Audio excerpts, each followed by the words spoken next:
Díagaibh gatainna taigh mar gan an seo éis le tuile intachaí faoin na slinte atá agan in éireann agus céas a danig siad agus cén chúis go bhfuil siad mar atá.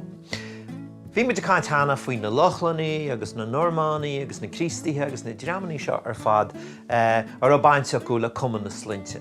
Agus an neamh bhhaithlam leirlibh faoi na slite bethe a bhí ag daoine fadó, agus an chuí gur úsáidú na slite bethe sin chun slinte a chumó. Agus seo rud atá tharbheith coitianta a gcuidhá tíre in Eorp. Is sasan inis go mórhór tá go leor leir slinte acu a tháinig ón obair íonach daoine fadó, agus go leor go na Jabaní sin tá siad an fós. Aber tá baker acu mar thumpla mar ghluine, tá butcher acu mar ghluine, tá thatcher, beidir nach chuil sin thu coitianta inis, duine a chuireach tí ar theach. Tá Cooper an, sin duine a dhéanach baralaí ámuid le fion a chuiristechan nó fuiscin nó leidí sin, agus an sin Smith an sline is coitianta ar fad a sasanna. Sin duine a dhéanach crúte capal nó dhéanach rudaí as mittal go giniráta gataí éireann agus rudaí an tartin. Nis tá sline agan in éireann atá fíorchosa le Smith agus go minic tugtar Smith Merle in éireann fiú, agus sin an sline McGowan.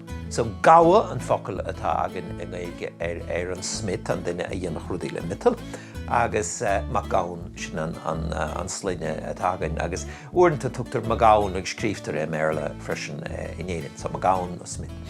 Ceann eile atá ansimúil ná an sline McAwards. Nis, cén cinál obair i bhí chuirsúlaigh bard fadó?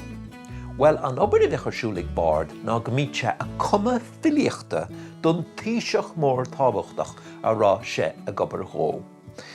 Cén cinál job é sin idir tú? A cuma filiachta? Cén fágar sé sin tábhachtach?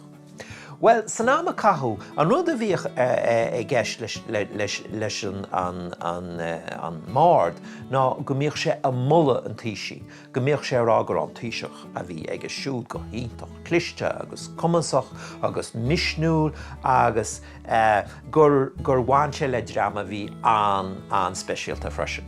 Agus bhí an bheas ar an mard san ama cathú. Agus eisteach go leor sa látá neamháin, go leor go bhaintear an Loch Siúil, tá an sline sin acu, McAwards tá sé coitianta measc an Loch Siúil. Agus teamid sin cacha mé a rá nach míon an éirit sin measar chuin éireann sa látá neamháin. Ach, fadó, muintear McAwards bhí an bheas ar ardbheas. Job eile, nach bhfuil agan mór an níos mó, atá ar fáil sa sline ó beaglaíoch, agus baininte sin le saidúireacht. Duine a bhí go maith a saidúireacht.